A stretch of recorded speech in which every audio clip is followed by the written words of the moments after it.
You can't say it, but you know it's true. Good evening, everybody. It is an honor to be here at my last, and perhaps the last, White House Correspondents' Day.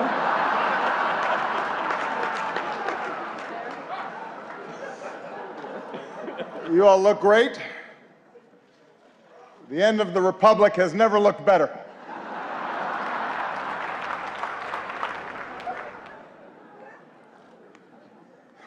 I do apologize. I know I was a little late tonight. I was running on CPT.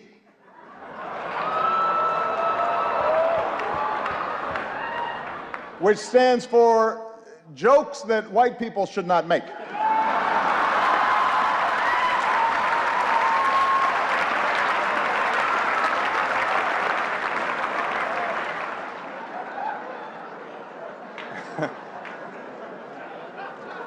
It's a tip for you, Jeff. Anyway, here we are. My 8th and final appearance at this unique event. And I am excited. If this material works well, I'm going to use it at Goldman Sachs next year.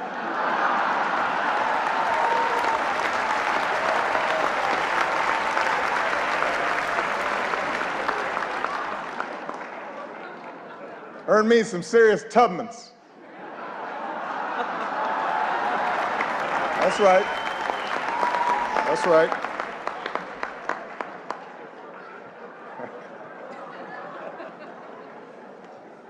My brilliant and beautiful wife, Michelle, is here tonight.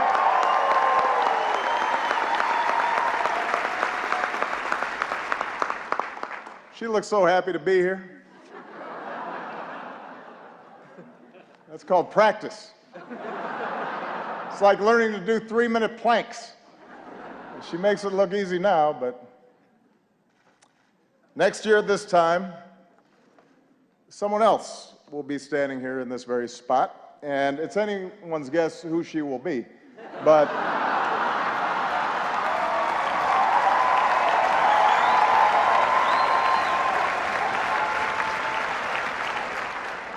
standing here, I can't help but be reflective, a little sentimental. 8 years ago, I said it was time to change the tone of our politics. In hindsight, I clearly should have been more specific.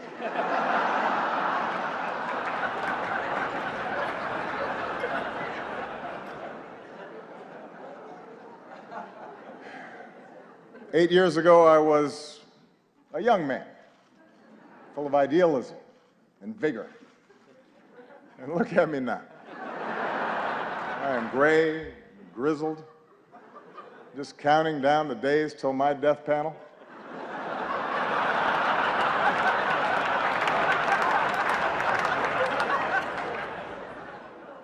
Hillary once questioned whether I'd be ready for a 3 a.m. phone call. Now I'm awake anyway because I got to go to the bathroom. I'm up.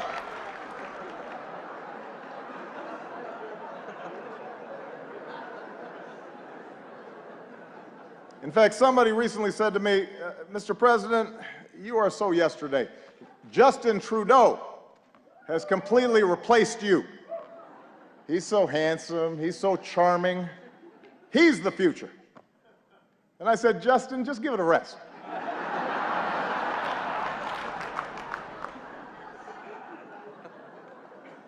I resented that. Meanwhile, Michelle has not aged a day.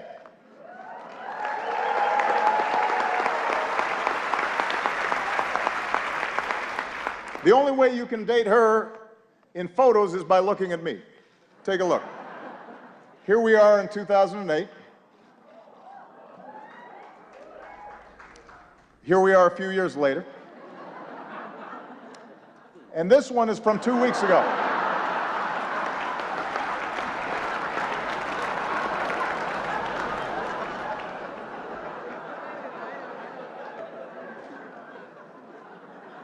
So time passes. In just 6 short months, I will be officially a lame duck, which means Congress now will flat out reject my authority, and Republican leaders won't take my phone calls. And this is going to take some getting used to. It's really going to, it's a curveball. I don't know what to do with it.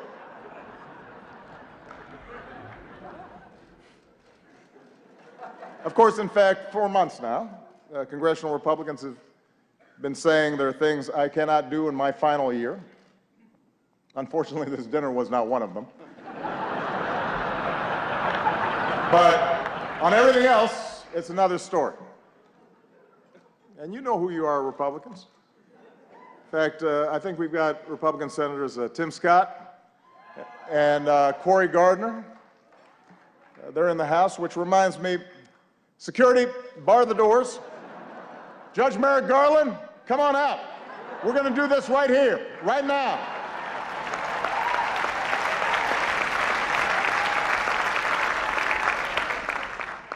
It's like the Red Wedding.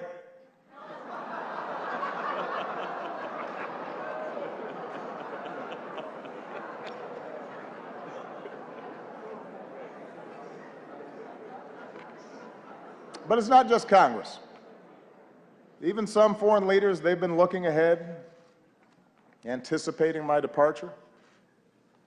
Last week, Prince George showed up to our meeting in his bathrobe. That was a slap in the face.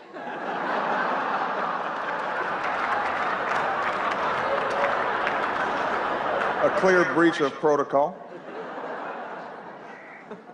Although while in England, I did have lunch with Her Majesty the Queen, took in a performance of Shakespeare, hit the links with David Cameron, just in case anybody is still debating whether I'm black enough.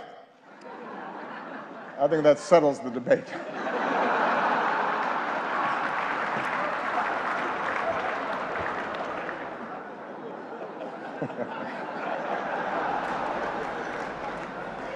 I won't lie.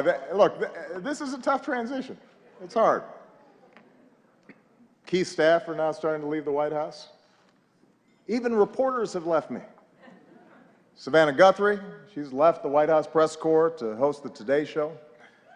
Norah O'Donnell left the briefing room to host CBS This Morning. Jake Tapper left journalism to join CNN.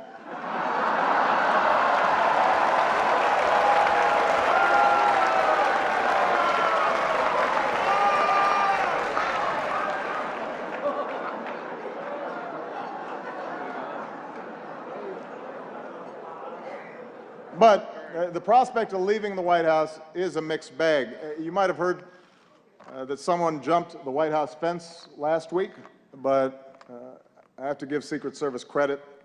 They found Michelle, brought her back. She's safe. She's safe back at home now.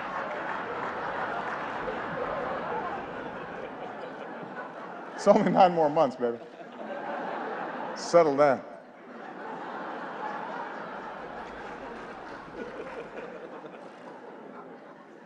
And yet somehow, despite all this, despite the churn, in my final year, my approval ratings keep going up. The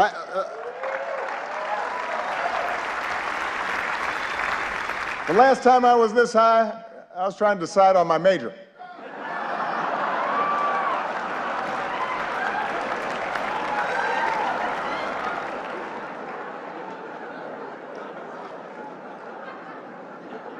And here's the thing, I haven't really done anything differently.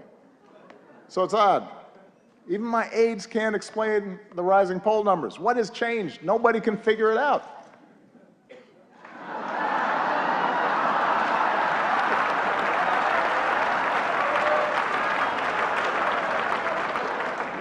Puzzling.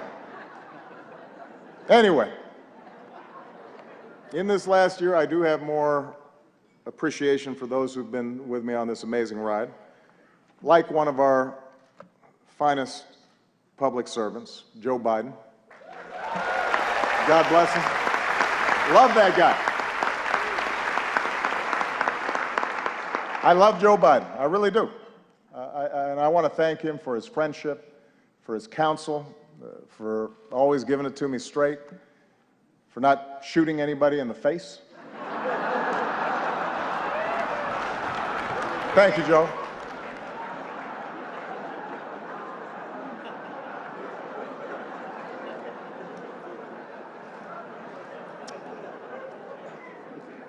Also, I would be remiss, let's give it up for our host, Larry Wilmore.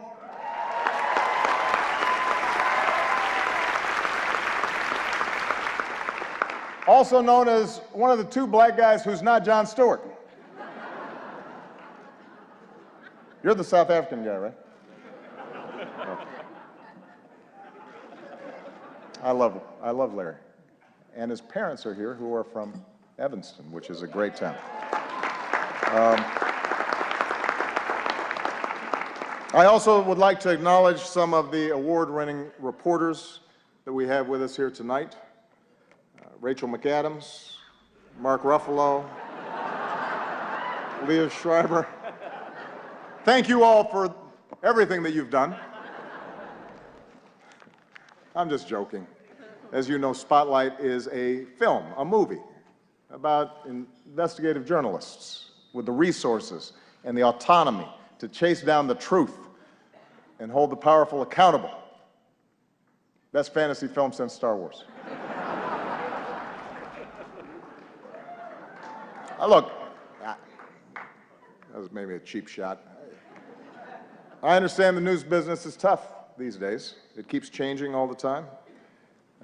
Every year at this dinner, somebody makes a joke about BuzzFeed, for example, changing the media landscape. And every year the Washington Post laughs a little bit less hard.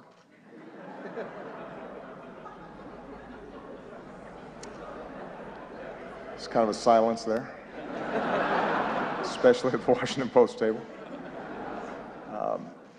GOP Chairman Reince Priebus is here as well.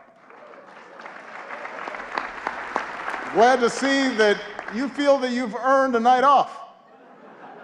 Congratulations on all your success. The Republican Party, the nomination process, it's all going great. Keep it up.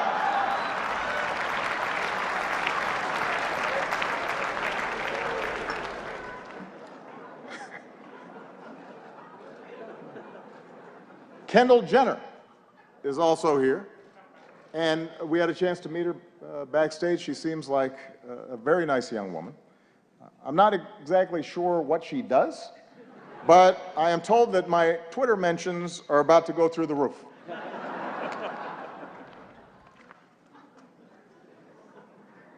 Helen Mirren is here tonight.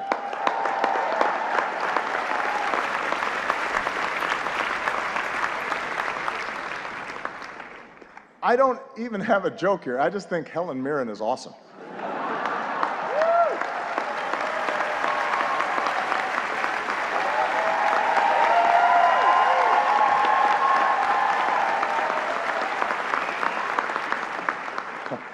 She's awesome. Sitting at the same table, I see Mike Bloomberg.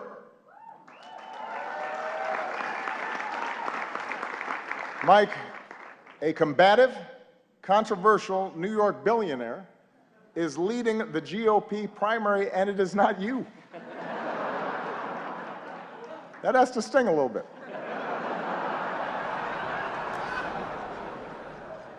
Although it's not an entirely fair comparison between you and the Donald. After all, Mike was a big city mayor. He knows policy in depth, and he's actually worth the amount of money that he says he is.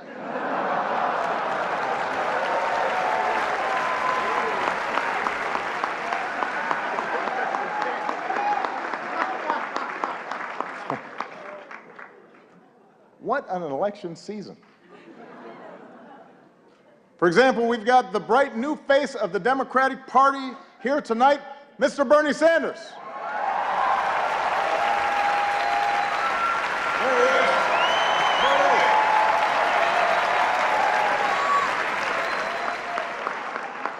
Bernie, you look like $1 million. Or to put it in terms you'll understand, you look like 37,000 donations of $27 each.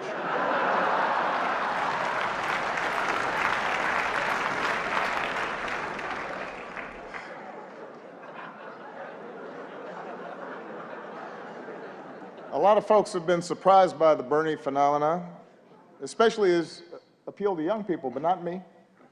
I get it. Just recently, a young person came up to me and said she was sick of politicians standing in the way of her dreams. As if we were actually going to let Malia go to Burning Man this year. Was not going to happen. Bernie might have let her go, not us.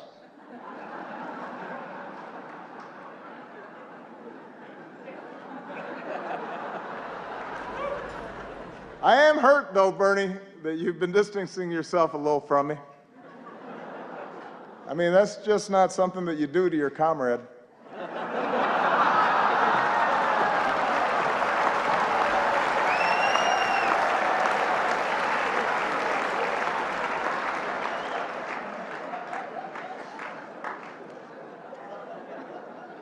Bernie's slogan has helped his campaign catch fire among young people. Feel the burn. Feel the burn. It's a good slogan. Hillary's slogan has not had the same effect. Let's see this.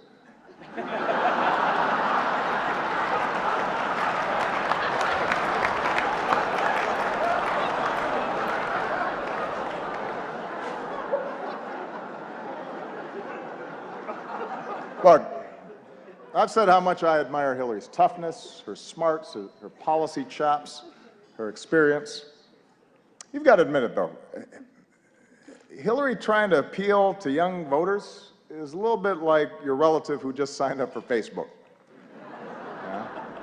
Dear America, did you get my poke?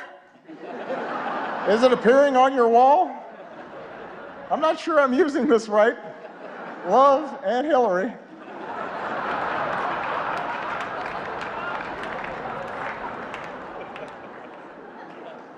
It's not entirely persuasive.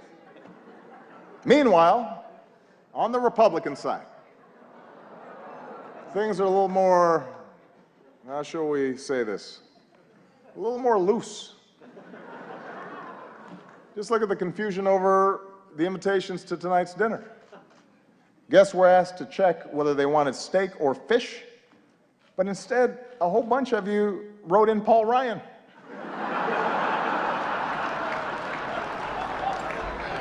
That's not an option, people. Steak or fish.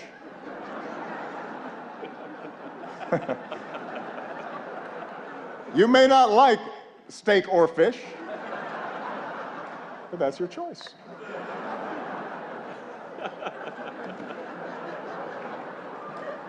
Meanwhile, some candidates aren't polling high enough to qualify for their own joke tonight.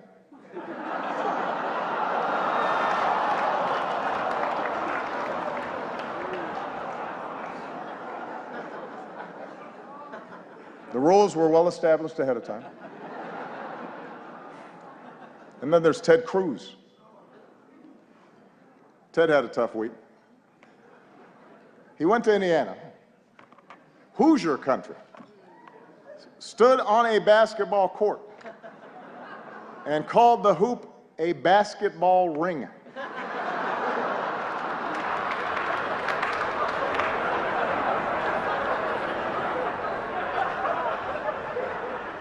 What else is in his lexicon? Baseball sticks, football hats. But sure, I'm the foreign one. That's fine.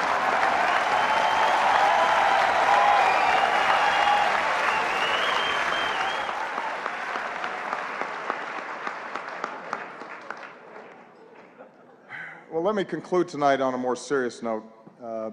I want to thank the Washington Press Corps. I want to thank Carol for all that you do. You know, the free press is central to our democracy, and nah, I'm just kidding. You know I've got to talk about Trump.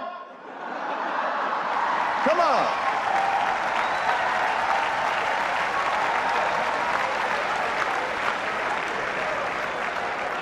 weren't just going to stop there. Come on.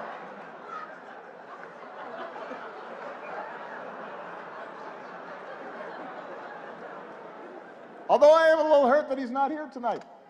We had so much fun the last time. And it is surprising.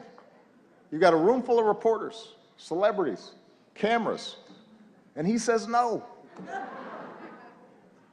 Is this dinner too tacky for the Donald? What could he possibly be doing instead? Is he at home eating a Trump steak? Tweeting out insults to Angela Merkel? What's he doing?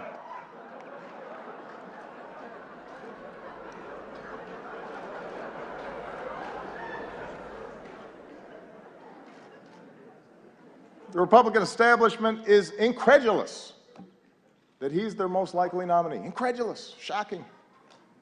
They say Donald lacks the foreign policy experience to be president. But in fairness, he has spent years meeting with leaders from around the world. Miss Sweden, Miss Argentina, Miss Azerbaijan.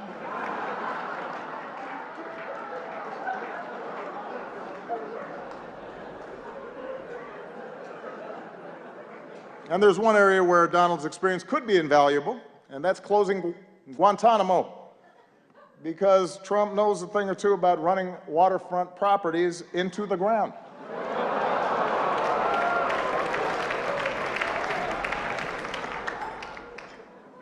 All right, that's probably enough. I mean, I've got more material. No. I don't want to spend too much time on the Donald. Following your lead, I want to show some restraint. Because I think we can all agree that from the start, he's gotten the appropriate amount of coverage, befitting the seriousness of his candidacy.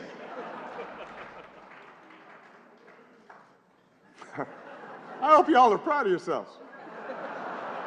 The guy wanted to give his hotel business a boost, and now we're praying that Cleveland makes it through July.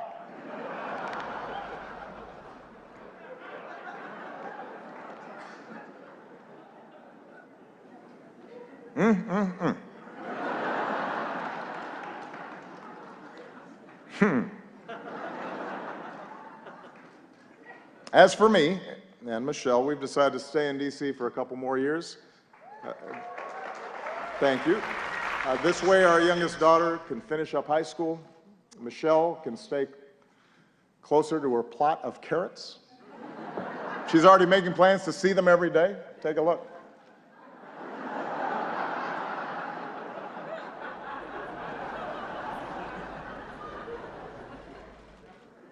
But our decision has actually presented a bit of a dilemma because traditionally presidents don't stick around after they're done.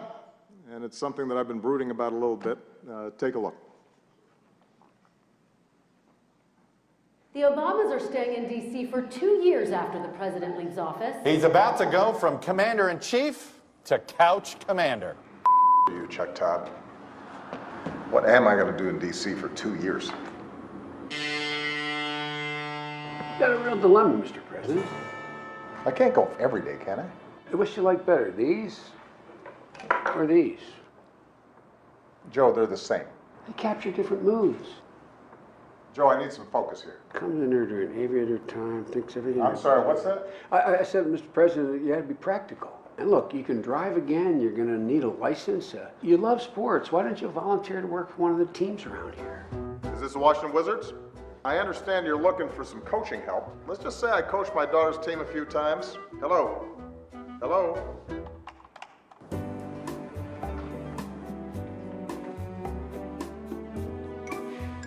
$44. Finally. So I'm going to be in D.C. for a while, and I thought I'd take up driving again. What's the name? Barack Hussein Obama. Yikes. Well, since you don't have a driver's license, you're gonna need a birth certificate. Really? Really.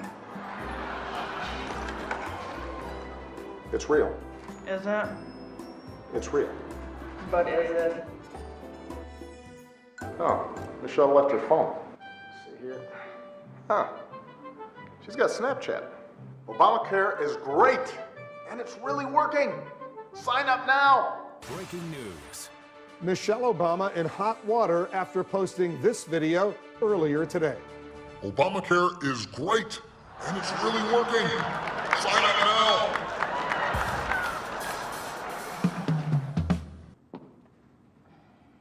No? No. Did it get a lot of views at least? Honey, enough. Why don't you just talk to somebody who's been through this? I gotta go to Soul Cycle. She's right. I know who I need to talk to. Hey, it's Barack. Listen, can we get together? Now that is a great move. Yeah, it just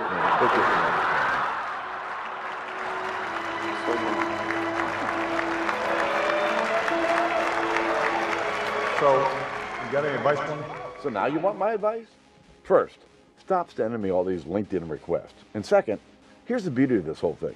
You've got all the time in the world to figure this out. You can just be you for a while. If you know how to do that again. So I can just be me. And I can wear my mom jeans in peace. I hate these tight jeans. Good.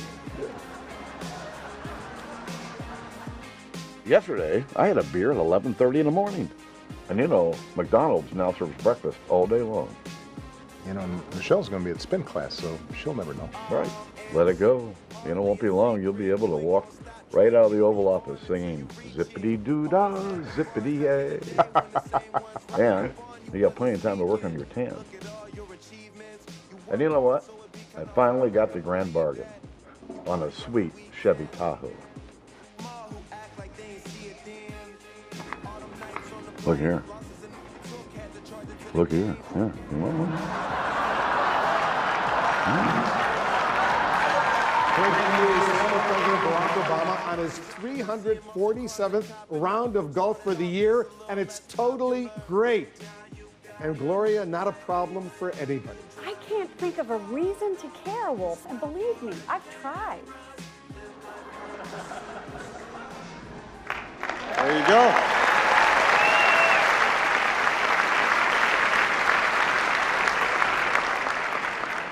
I am still waiting for all of you to respond to my invitation to connect to LinkedIn. But I know you have jobs to do, which is what really brings us here tonight. I know that there are times that we've had differences, and that's inherent in our institutional roles. It's true of every president and his press corps. But we've always shared the same goal, to root our public discourse in the truth, to open the doors of this democracy, to do whatever we can to make our country and our world more free and more just. And I've always appreciated the role that you have all played as equal partners in reaching these goals. Our free press is why we once again recognize the real journalists who uncover the horrifying scandal and brought some measure of justice for thousands of victims throughout the world. They are here with us tonight. Sasha Pfeiffer, Mike Resendez, Walter Robinson, Matt Carroll, and Bed Brandley Jr. Please give them a big round of applause.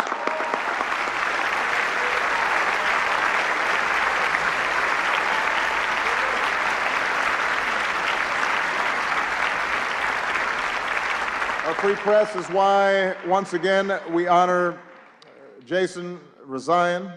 As Carol noted, last time this year we spoke of Jason's courage as he endured the isolation of an Iranian prison.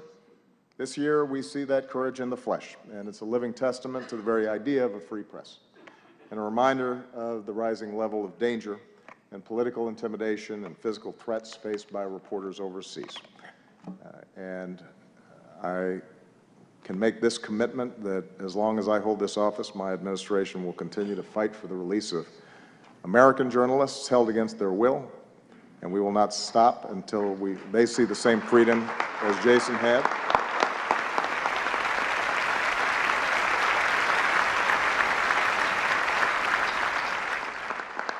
At home and abroad, journalists, like all of you, engage in the dogged pursuit of informing citizens and holding leaders accountable and making our government of the people possible.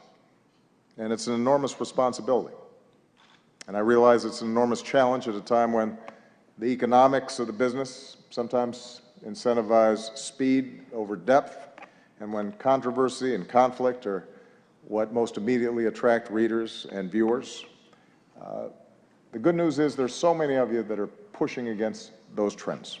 And as a citizen of this great democracy, I am grateful for that. For this is also a time around the world when some of the fundamental ideals of liberal democracies are under attack, and when notions of objectivity and of a free press and of facts and of evidence are trying to be undermined, or in some cases ignored entirely. And in such a climate, it's not enough just to give people a megaphone. And that's why your power and your responsibility to dig and to question and to counter distortions and untruths is more important than ever. Taking a stand on behalf of what is true does not require you shedding your objectivity. In fact, it is the essence of good journalism.